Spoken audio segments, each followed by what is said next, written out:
Class 9th NCERT आज फिर से देखते हैं।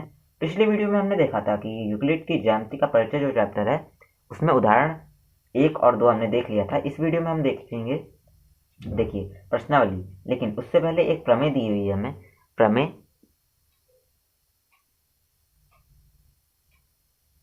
5.1। देखिए, ये प्रमेय हमसे क्या कहती है कि दो भिन्न रेखाओं में एक से अधिक बिंदु उभयनिष्ठ नहीं हो सकता। जैसे ये दो रेखाएं हैं, ठीक, इनमें एक से अधिक बिंदु जो है वो उभयनिष्ठ नहीं हो सकता। उभयनिष्ठ का मतलब है कि समान नहीं हो सकता। जैसे इसमें बहुत सारे बिंदु है, इसमें बहुत सारे बिंदु हैं, दोनों में सिर्फ एक ही बिंदु उभयनिष्ठ हो सकता है। वो कैसे हो सकता है? ऐसे, जैसे ये देखिए, दोनों रेखाएं प्रतिच्छेद कर रही हैं तो एक ही बिंदु है, तो ये इन दोनों रेखाओं में एक उभयनिष्ठ बिंदु है।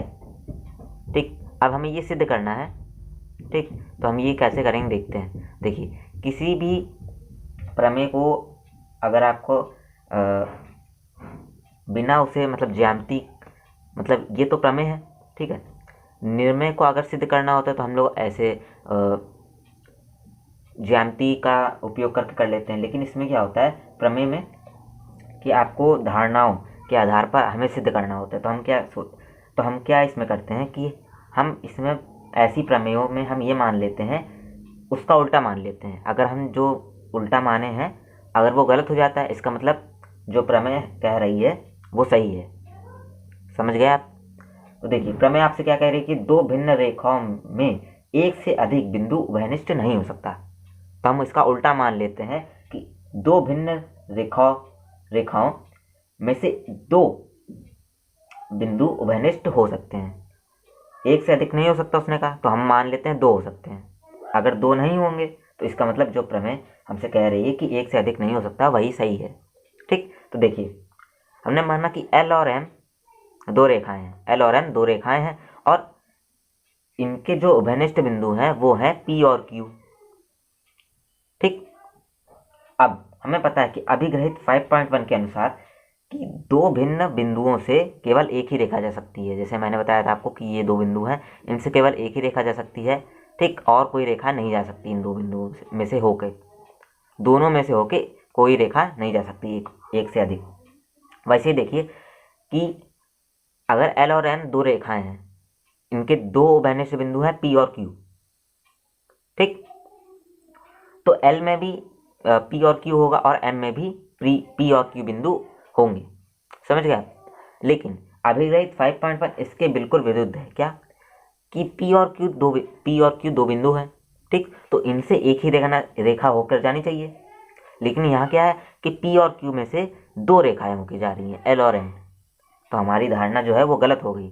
इसका मतलब क्या है कि L और M अगर कोई रेखाएं हैं दो, तो उनसे एक से अधिक उभयनिष्ठ बिंदु नहीं हो सकता, उनमें एक से अधिक उभयनिष्ठ बिंदु नहीं हो सकता। यही हमसे प्रमेय 5.1 कहती है।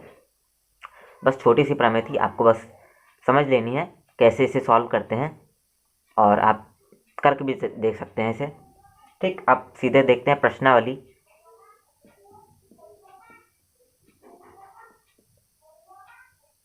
प्रश्नावली हमारी 5.1 है।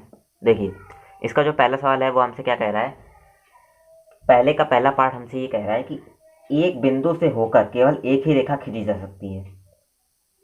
पहले नंबर में हमसे ये कहता है पहले कि निम्नलिखित कथनों में से कौन से कथन सत्य हैं और कौन से कथन असत्य हैं, अपने उत्तरों के कारण लिखिए। प्रश्नावली 5.1 का जो पहले का पहला पार्ट है वो हमसे क्या कह रहा है कि एक बिंदु से होकर केवल एक ही रेखा खींची जा सकती है। एक बिंदु से हमें पता है कि बहुत सारी रेखाएं खींची जा सकती हैं। ठीक, जैसे आपके सामने आपकी आंखों के सामने एक बोतल रखी है। ठीक, आप उसे देख रहे हैं, तो बोतल क्या है? बिंदु। और आप अपनी आंखों से देख रहे हैं तो एक रेखा के तौर पे, मतलब उस पर फोकस करें आप। ठीक, तो वो एक रेखा मान लीजिए होगी। ठीक, ये है बोतल और ये है आप। ठीक, अब यही बिंदु है। ठीक, और आपका भाई आया है और यहाँ से देखने लगा, तो वो भी उसी बोतल को देख रहा है और फोकस वही है। तो इसका मतलब क्या है कि एक बिंदु से हम, मतलब एक बोतल को बहुत सारे लोग एक ही जगह से देख सकते हैं, उसी बोतल पर फोकस कर सकते हैं। ऐसे ही आप समझिए कि एक बिंदु से हम कई सारी रेखाएं खींच सकते हैं। आशा करता हूँ आपको समझ में आ गया होगा। इसका जो दूसरा पार्ट है वो हमसे क्या कह रहा है कि दो भिन्न बिंदुओं से होकर जाने वाली रेखाएं असंख्य रेखाएं हैं। क्या कि दो भिन्न बिंदुओं से होकर जाने वाली असंख्य रेखाएं हैं। दो बिंदु हैं भिन्न, ठीक, उनसे केवल हमें पता है कि एक ही रेखा खींची जा सकती है। ठीक है, एक ही रेखा खींची जा सकती है। तो ये अभिकलित 5.1 जो है उसके विरुद्ध है, अभिकलित 5.1 के विरुद्ध है, तो ये असत्य होगा और ये वाला भी असत्य होगा, पहला वाला पार्ट जो है। इसका जो तीसरा पार्ट है वो आपसे क्या कह रहा है कि एक शांत रेखा दोनों ओर अनिश्चित रूप से बढ़ाई जा सकती है। एक शांत रेखा, कोई रेखा है, ठीक है, उसको जो है हम बढ़ा सकते हैं। हमें पता है जैसे ये ए और बी, इसके दो पॉइंट हो गए, ठीक है। तो जो अभिधारणा 2 थी उसके अनुसार अगर हम देखें तो एक शांत रेखा को अनिश्चित रूप से बढ़ाया जा सकता है। और सवाल में हमसे क्या कह रहा है कि एक शांत रेखा दोनों ओर अनिश्चित रूप से बढ़ाई जा सकती है, मतलब ये सत्य है। अभिधारणा जो आपकी 2 है उसके अनुसार ये सत्य है। जो चौथा पार्ट है वो आपसे क्या कह रहा है कि यदि दो वृत्त बराबर हैं तो उनकी त्रिज्याएं बराबर होनी चाहिए। जैसे दो वृत्त हैं वो बराबर हैं, दो वृत्त बराबर कैसे आप समझ सकते हैं? जैसे एक वृत्त खींचा हमने, फिर उसी के ऊपर एक और वृत्त खींच दिया, या फिर हमने उसके ऊपर एक ट्रांसपेरेंट कागज रखा और उसी के ऊपर उसे ड्रॉ कर दिया, तो एक और हमारे पास वृत्त आ गया जो कि बिल्कुल इसी के बराबर है। तो हम क्या कह सकते हैं, मतलब इसका केंद्र और इसका केंद्र बराबर होंगे, ठीक। जो इसका व्यास है वो इसके व्यास के बराबर होगा, ठीक। इसका मतलब इसकी त्रिज्या भी इसकी त्रिज्या के बराबर होगी। लेकिन हमें इसे अभिधारणाओं के और अभिग्रहित के आधार पर बताना है। तो देखिए, जो आपकी अभिग्रहित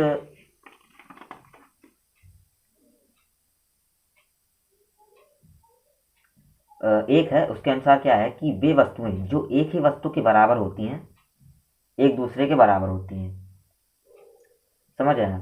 या फिर ऐसे समझ लीजिए कि अभिरहित 4 जो है वे वस्तुएं जो परस्पर संपाती होती हैं एक दूसरे के बराबर होती हैं।